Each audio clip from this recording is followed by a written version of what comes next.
Welcome to the Teachers Impact Podcast, or better yet known as The Tip, where teachers can come to master their craft, use their voice, and enhance student learning. Hi, everyone. So we have a guest here today. She is the founder of the Kindergarten Café. Her name is Zeba. I'm just going to introduce her really quickly, and then we'll just get right into the questions. So, Zeba is a classroom teacher, early education consultant, skier, cat mom, traveler, and self taught painter. But her greatest joy comes from helping others.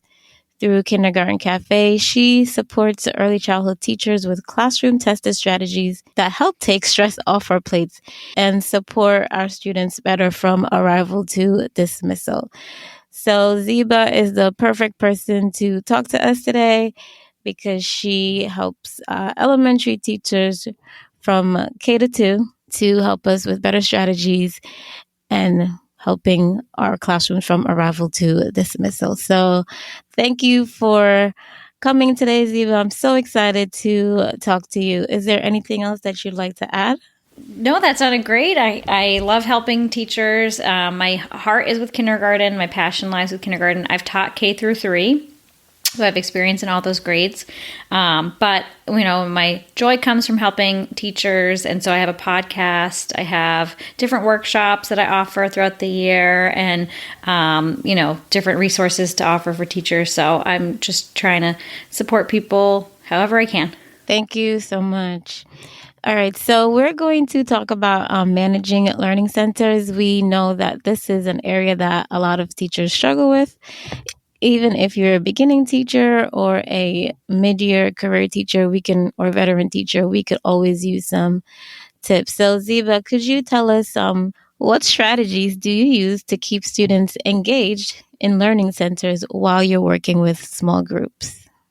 So I think one of the best ways to keep kids engaged is through offering choice. So for me and my style and works best for me is having free-flowing, choice-based centers. And so it never worked for me to be the teacher with the timer on the wall and the list of the rotating centers, because then I'm spending my time monitoring where the students are, how they're moving through the room, how long I have left on the timer, and then I'm monitoring, did they clean up before they moved to the next group? Did the next group get started right away? Did they know what to do when they got there? You have to frequently be finding new centers to put out, and you have to teach the kids how to do new centers, and then they have to learn it, and then you're expecting them to do it on their own. It did not work for me. I tried it for many years, and I was like, you know what? Let me try something different. So for math, it's completely student choice. They can go to whichever table they want, whichever table has an open seat, and they can go to that center. And for literacy, I have more of a must-do, can-do kind of model. So mostly it's a must-do would be either working with an adult, because I have an assistant in my room at that time, and myself, or they choose reading or writing, or they're doing iPad. So they have a choice right there if they want to do reading or writing on their own. And then we do can-dos, and that gets into more playful kind of learning for literacy. So as well as working on foundational skills of vocabulary or high-frequency words or drawing, different things like that. Yeah, I definitely like the must-do and the can-do. At least they'll know, okay, at the end of centers, I have to have this accomplished. Mm-hmm. I definitely agree with you on free choice because it's easier to manage, and instead of having to monitor what's going on, who's going where. So definitely agree with you on that one. They're just instantly more engaged when they have a buy-in, when they have a choice. And so if you're having a lot of behaviors during center time, or you feel like you're running around putting out fires, that's something to consider, that it could be the fact that they need more choice in their day. Good point. Thank you. The kids like having a choice. So what are some of the challenges you've encountered when managing your learning centers, and how do you overcome them? So I think what I was saying earlier is that, when I first started, I was constantly feeling like I had to find new activities each week. I would spend my first year teaching, I remember it was it was like a point of pride for me that I was like, I'm staying till 6 o'clock. I'm staying till the custodians kick me out. I'm working the hardest. I wish I could go back and be like, why? What are you doing? There's no need for that. I do not stay past the student's dismissal now. But I used to think that like I had to, it made me look good, but also I was actually actively looking for new things each week to put in their centers for Monday, and that I would switch them out every week. And that's exhausting, draining, and it's not sustainable, and it's not really good for the kids because every week they're having to learn a brand new activity and direction. You're spending so long focusing on the directions that they're not actually getting to practice the skill. Agree. So I've made my centers be ones that I don't have to change out frequently, that they can adapt with the kids over time, I've changed them twice. I've changed out my centers twice this year. Oh, in a year? Mm-hmm. Well, except for math. Sorry, math. I'm talking about literacy. Math, I change out based on the curriculum when they have new games, but I do maybe 1 or 2 new games a week. And then I have 5 centers, so they're not getting new stations in 5 in a row all at once. But for literacy, I've changed it out twice because I have it so that they can grow with the students, that the games are the same, but the skill might change. And so that's sort of been my strategy of working smarter, not harder. I'm big on that. That is awesome. 2 times a year just to change them? Yeah, your workload decreases by like 50 to 60%. Yeah. That's awesome. That's a really good tip to have the centers grow with the kids. So no matter what they're working on, they're able to do the center and you not having to like teach them how to do it. That's awesome. So one of the things with Learning Station that some teachers struggle with is like the assessment form of it. So how do you assess the student learning during your learning stations or centers? So I look at the center time as an opportunity for them to practice the skill. I like it to be hands-on and more experiential. So I'm not looking for a finished product. So any form of assessment would be from my observations. While walking around the room or sitting with a student. And I do other forms of assessments throughout the year. That's not really the time that I'm collecting work to use as assessment because I want it to be so hands-on. I don't like a bunch of worksheets. And again, that was sort of the trap I fell into where each week I'd have to be finding a bunch of new worksheets to give out as centers. And for what? And it ended up in the recycling bin, right? Mm-hmm. So I like games for math. I love using laminated paper to reuse them year after year after year with the dry erase markers and erasers. And then for literacy, same thing. Like they're doing a game that's laminated, or they're using letter tiles to build words, or they're doing puzzle pieces, like different things. So there's not really a physical finished product, I guess, is more what I'm getting at. There's not a finished product, and that's the way I think it should be. It should be more hands-on, experiential. And yeah, so then my assessment comes from observation, which is a really powerful tool of assessment that we have. And I think sometimes as teachers, we forget that we have that option, that is an informal assessment.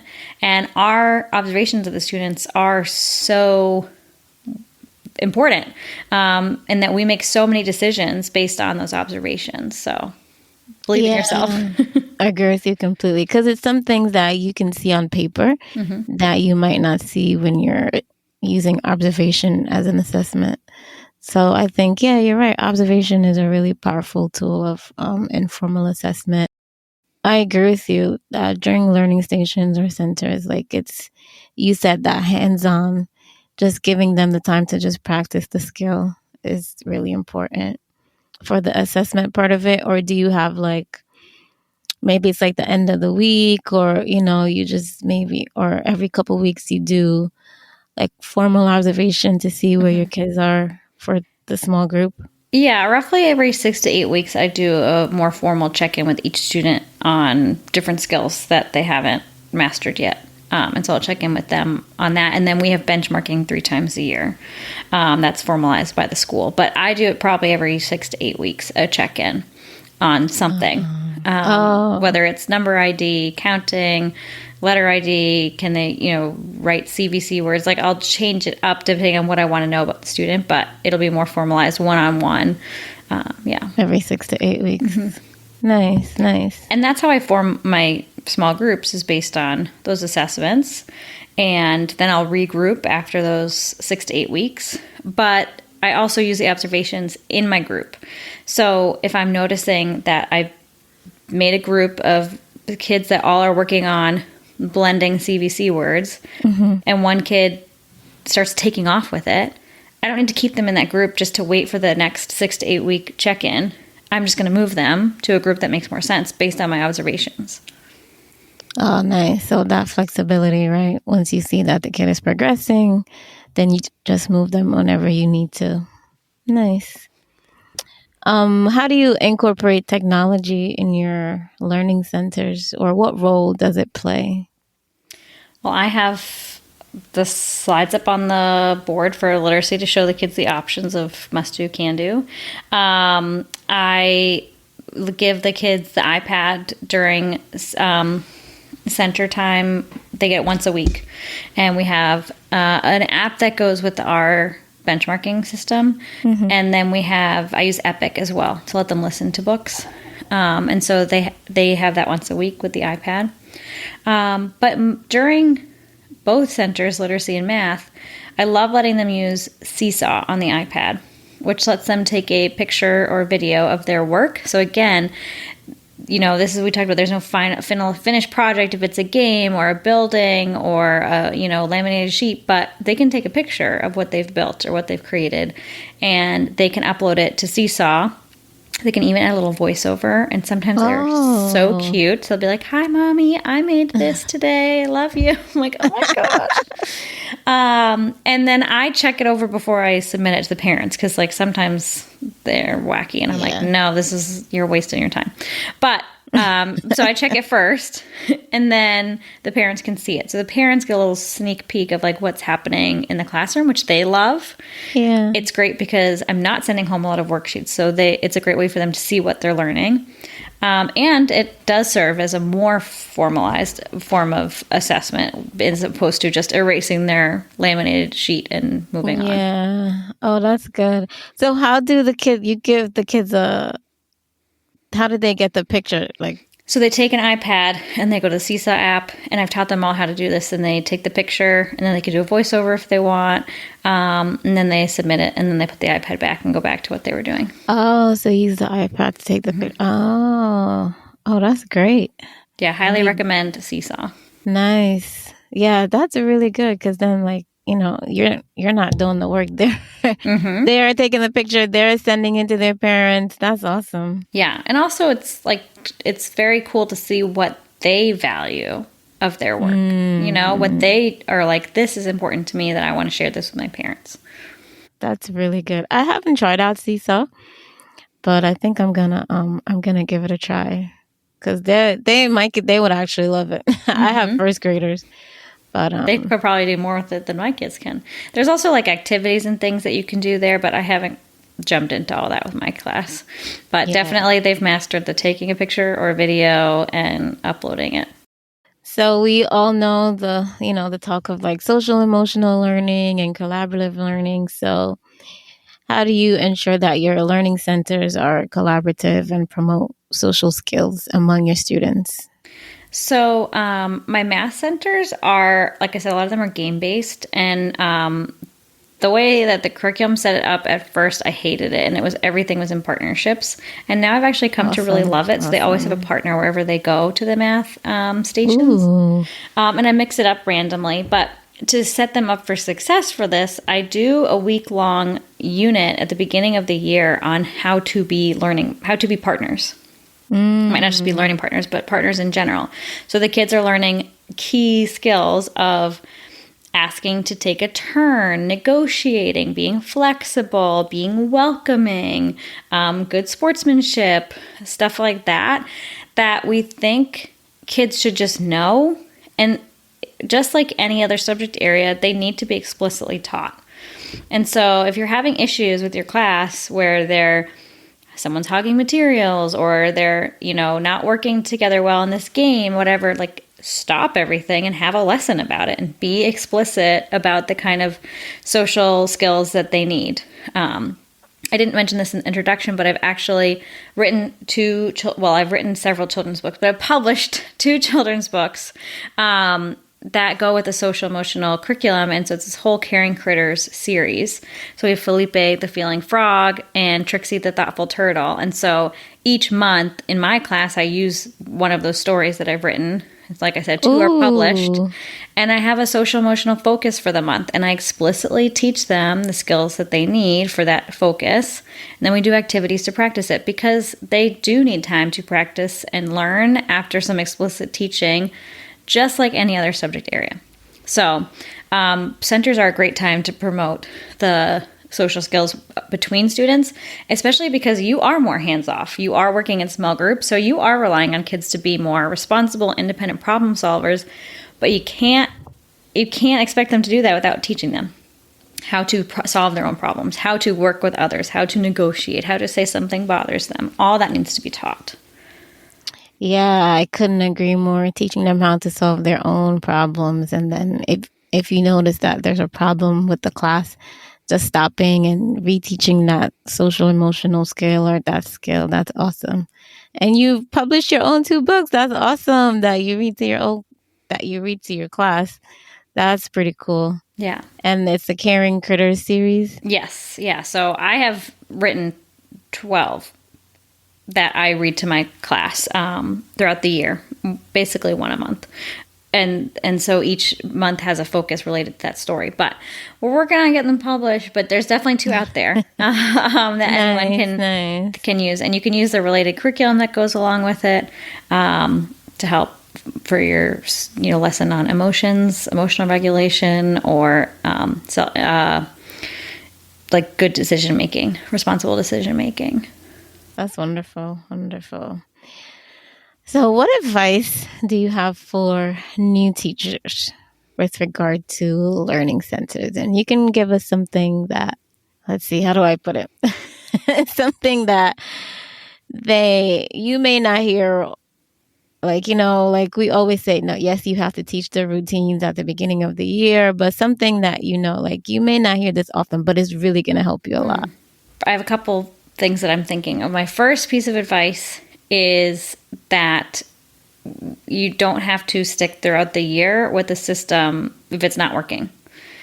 You can try out different ways to do centers. It has taken me, like I said, I think only in the last couple of years have I felt good about the way I do my literacy centers. I felt really good about my math centers, and then it's just until recently I felt good about my literacy centers. Like I feel like finally it's a system that works for me. And it also works for the kids in front of me. Whereas if I have a different group of kids, it might stop working. And so it's just permission to try it out. Try out the timed rotation.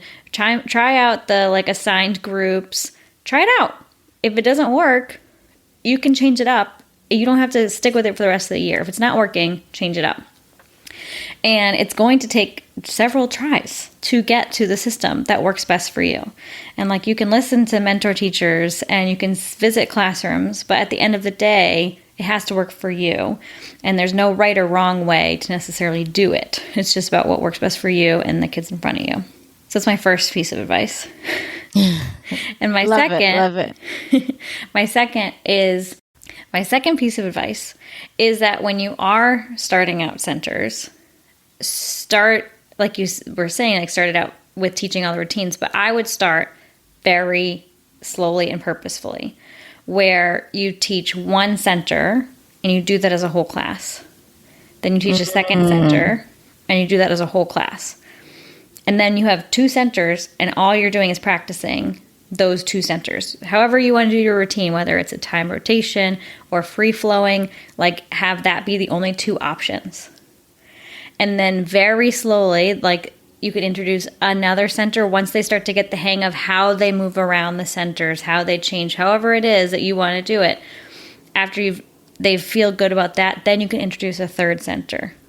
After they feel really good about that, then you could introduce a 4th center, however many you want to have, but you do it very slowly. And your mini lessons at this point are how to do the centers, how to clean up, how to play the activity, how to work with others. And it's not so much curriculum content at that time. It's literally how to do the routine of centers. And it's a slow build.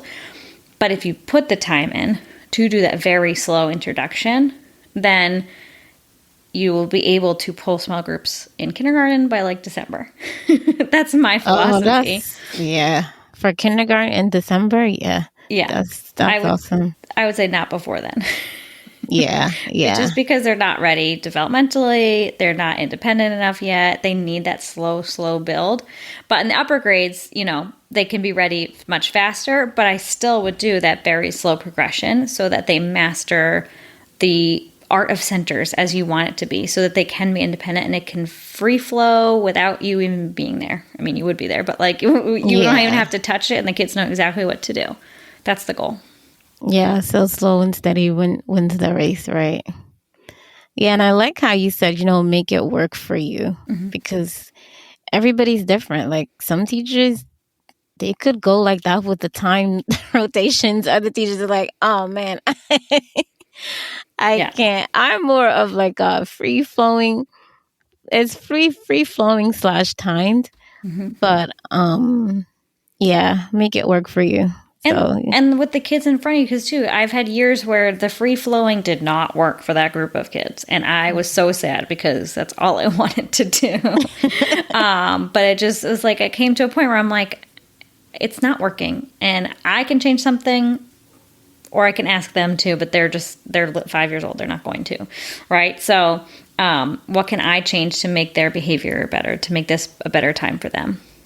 Yeah. But I do think even if you are doing timed rotations, having some aspect of choice in there, like if you're telling the kids you have to go to table 1 and you have to do the activity on table 1, that's great.